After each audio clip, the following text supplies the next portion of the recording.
Good morning friends. सेटशल Hindi high school में आपका स्वागत है। Standard 11 subject physics lecture number 3। आशा करता हूँ बच्चों इसके पहले जो भी लेक्चर्स लिए हुए हैं उसके सारे टॉपिक आपको बाकायदा अच्छी तरह से तैयार हो गए होंगे। चलिए आज हम फिर एक नए टॉपिक के साथ शुरुआत करते हैं। आज का पहला टॉपिक है संघट। संघट अर्थात टकराना अर्थात कॉलिजन। क्वेश्चन कुछ इस प्रकार से आता है एग्जाम में कि कॉलिजन समझाकर इस प्रकार से सूत्र प्राप्त कीजिए जिसकी वजह से कुल संवेग का मान अचल प्राप्त हो तथा प्रत्यास्थ संघट और अप्रत्यास्थ संघट समझाइए या उनकी परिभाषाएं दीजिए। ओके बच्चों, चलो शुरू करते हैं। इस संघट अर्थात क्या होता है कि दो पदार्थ जब एक दूसरे पर एक ही गतिपथ पर बल लगाएं तो संघट हुआ ऐसा कहा जाता है। ठीक है, जैसे कि हम समझ सकते हैं दो पदार्थों को लीजिए, यदि उनको दोनों को एक ही मार्ग पर गतिमान कराया जाए और उनके बीच में यदि संपर्क होता है तो वह टकरा रहे हैं, इस प्रकार से कहा जाता है। कई प्रक्रियाओं में भौतिक संपर्क जरूरी नहीं होता है। रुदरफोर्ड के प्रयोग में अल्फा कणों का प्रकीर्णन न्यूक्लियस के अपाकर्षण के कारण होता है। मतलब जो न्यूक्लियस होते हैं वो क्या होता है, अल्फा कणों के कारण प्रकीर्णन प्राप्त करते हैं, जिसको भी कॉलिजन कहा जाता है।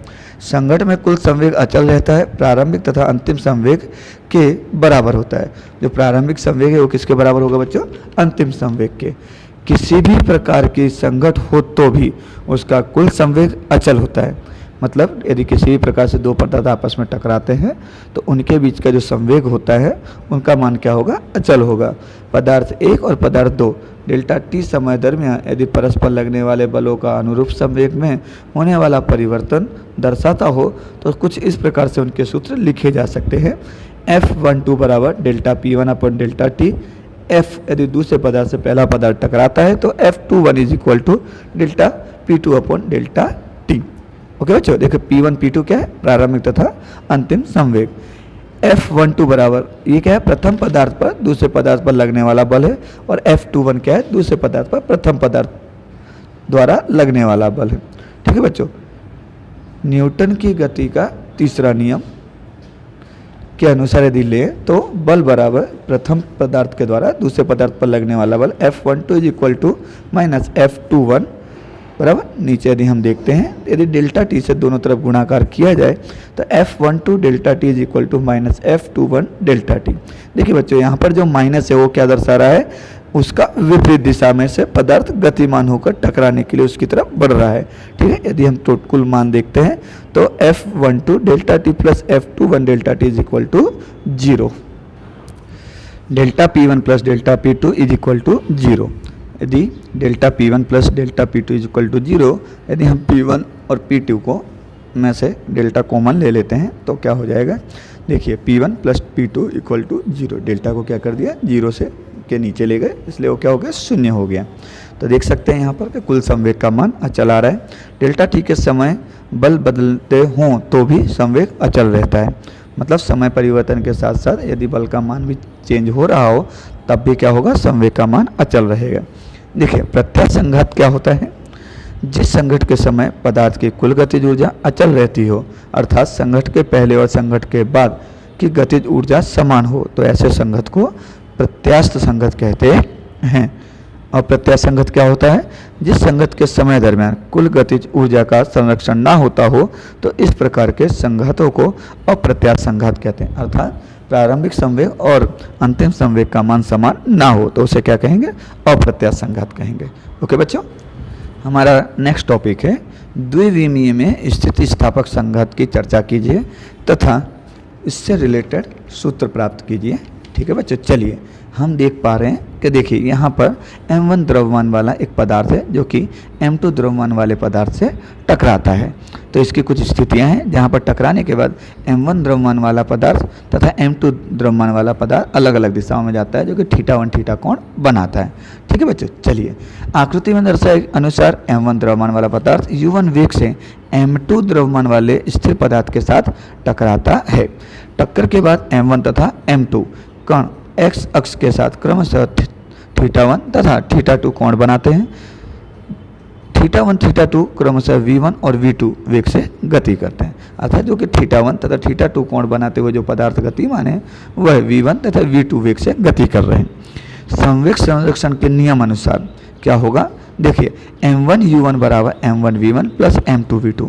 देखिए बच्चे यहाँ पर क्या है कि जो दूसरा पदार्थ है बराबर वो क्या है, स्थिर है, और टकराने के बाद जो टोटल उसका परिणाम आ रहा है, मतलब संवेग की बात कर रहे हैं, वो क्या होगा, प्रारंभिक संवेग के बराबर होगा। इसके लिए क्या लिया है हमने, m1u1 बराबर m1v1 प्लस m2v2। x दिशा के घटक लेने पर क्या मिलेगा हमें, m1u1 बराबर m1v1 cos theta 1 plus m2v2 cos theta 2।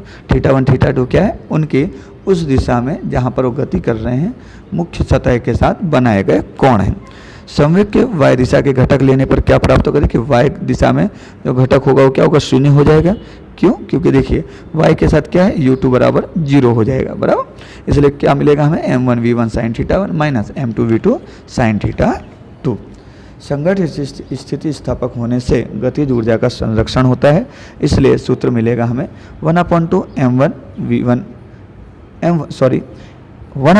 m1u1 का स्क्वायर बराबर 1/2 m1v1 का स्क्वायर प्लस 1/2 m2v2 का स्क्वायर। इसको इस प्रकार से भी आप तैयार कर सकते हैं कि लेफ्ट हैंड साइड और राइट हैंड साइड 1/2 से गुणाकार करने पर। ठीक है बच्चों, ख्याल आ गया होगा आपको। एक विमी में संपूर्ण अप्रत्यास्थ संघट की चर्चा कीजिए, ये हमारा अपना नया टॉपिक है। देखिए बच्चों, यहाँ पर आकृति में आप देख पा रहे हैं कि जो m1 है पदार्थ है, m1 द्रव्यमान वाला ए पदार्थ हो u1 वेग से m2 द्रव्यमान वाले बी पदार्थ से जो कि स्थिर है उससे टकराता है, तथा टकराने के बाद की जो स्थिति है m1 प्लस m2 दोनों का जो द्रव्यमान है उसका योग हो जाता है, क्योंकि दोनों पदार्थ आपस में इनकी सतहें चिपकी हुई हैं। ओके बच्चों, चलिए आकृति में दर्शाए अनुसार m1 द्रव्यमान वाला पदार्थ u1 वेग से गति करते हुए m2 द्रव्यमान वाले स्थिर पदार्थ के साथ संघट करता है।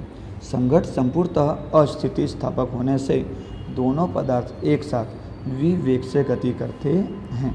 ठीक है बच्चों, देखिए संवेग संरक्षण के नियम अनुसार क्या होता है, प्रारंभिक संवेग बराबर अंतिम संवेग। ओके बच्चों, देखिए m1u1 प्लस m2 मल्टीप्लाई 0, क्योंकि u2 क्या है, 0 है, बराबर m1 plus m2 into we. यदि हम v को कर्ता बनाते हैं तो क्या हो जाएगा, देखिए m1 plus m2 into u1, क्योंकि यहाँ पर क्या आ जाएगा, देखो बच्चों m1 के नीचे m1 प्लस m2 आ जाएगा, प्लस m2 क्या हो गया, 0 हो गया। और देखिए बच्चों यहाँ पर क्या है, m1 के मल्टीप्लाई में u1 है तो u1 क्या हो जाएगा, बाहर आ जाएगा। तो संघट के बाद गतिज ऊर्जा में परिवर्तन बराबर, तो क्या होगा, देखिए डेल्टा के बराबर KI माइनस KF। तो KI KF क्या है, गतिज ऊर्जा में प्रारंभिक ऊर्जा माइनस अंतिम ऊर्जा। तो डेल्टा के क्या दर्शाए, दोनों ऊर्जाओं में होने वाला परिवर्तन बराबर, दोनों ऊर्जाओं के बीच का अंतर बताता है। तो 1/2 m1u1 square minus 1/2 m1 plus m2 v का स्क्वायर। देखिए KF क्या है, अंतिम गतिज ऊर्जा, अर्थात वहाँ पर क्या हो रहा है, दोनों का जो द्रव्यमान है वह क्या हो रहा है, उसका योग हो रहा है बराबर। तो 1/2 m1u1 का square minus 1/2 m1 plus m2।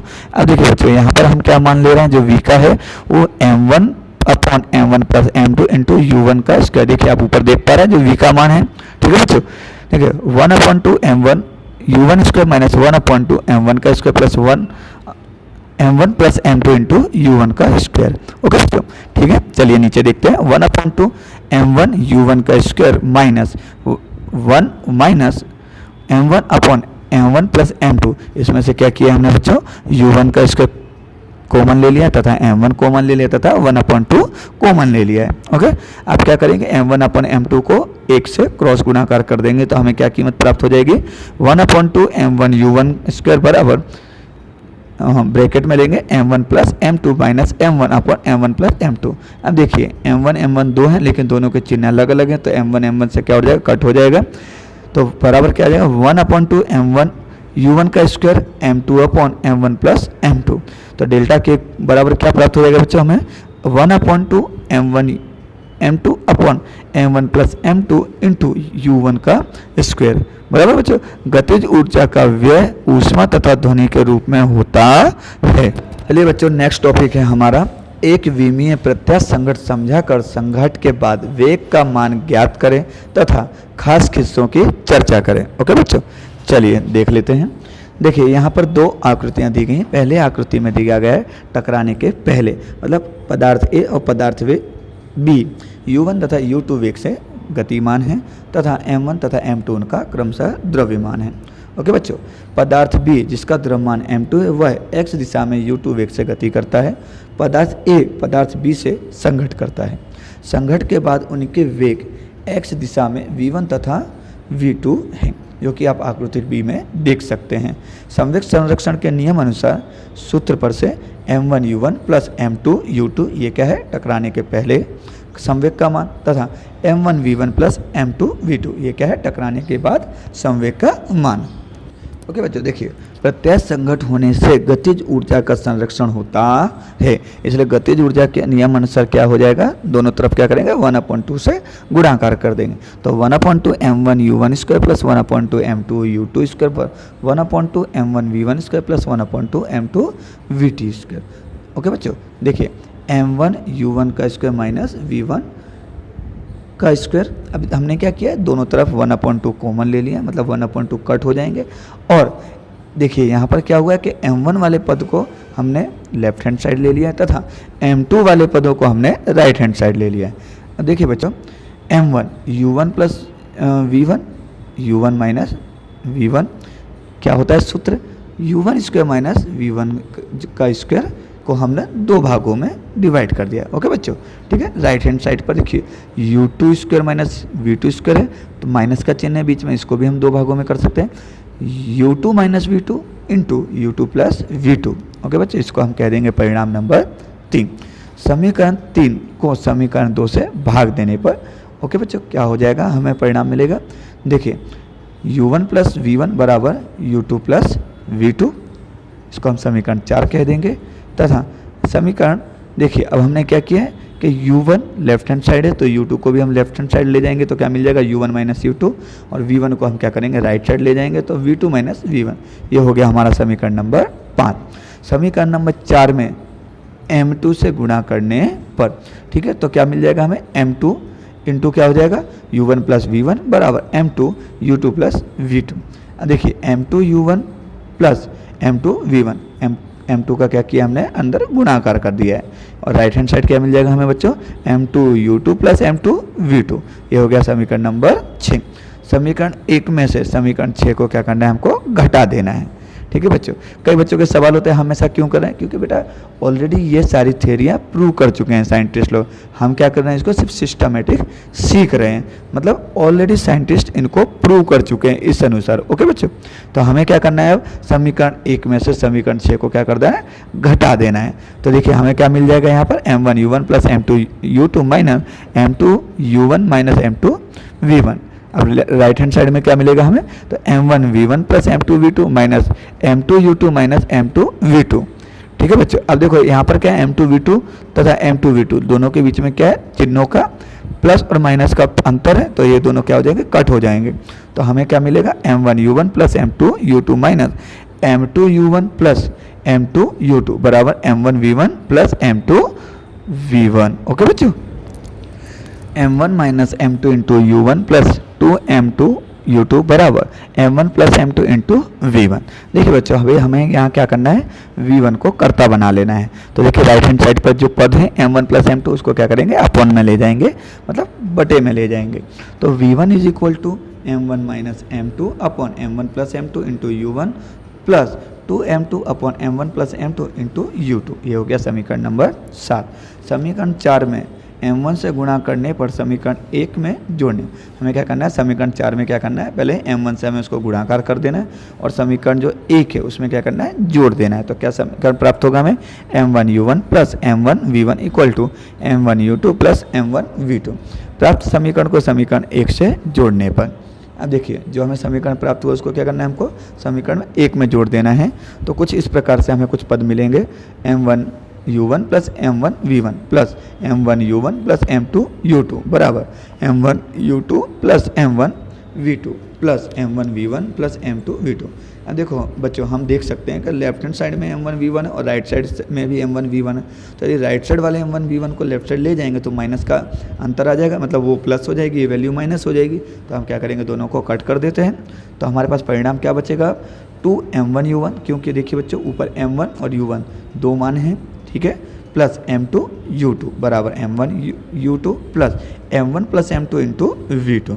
Okay बच्चों, देखिए अब हम क्या कर रहे हैं कि जो u1 वाला पद है बराबर या m1 वाला पद है उसको हम राइट साइड से क्या कर रहे हैं, लेफ्ट साइड में ले जा रहे हैं। तो देखो क्या मिलेगा, 2m1 u1 minus m1 u2 plus m2 u2 तो ऑलरेडी है ही, बराबर राइट साइड में क्या बचा बच्चों, m1 plus m2 into v2।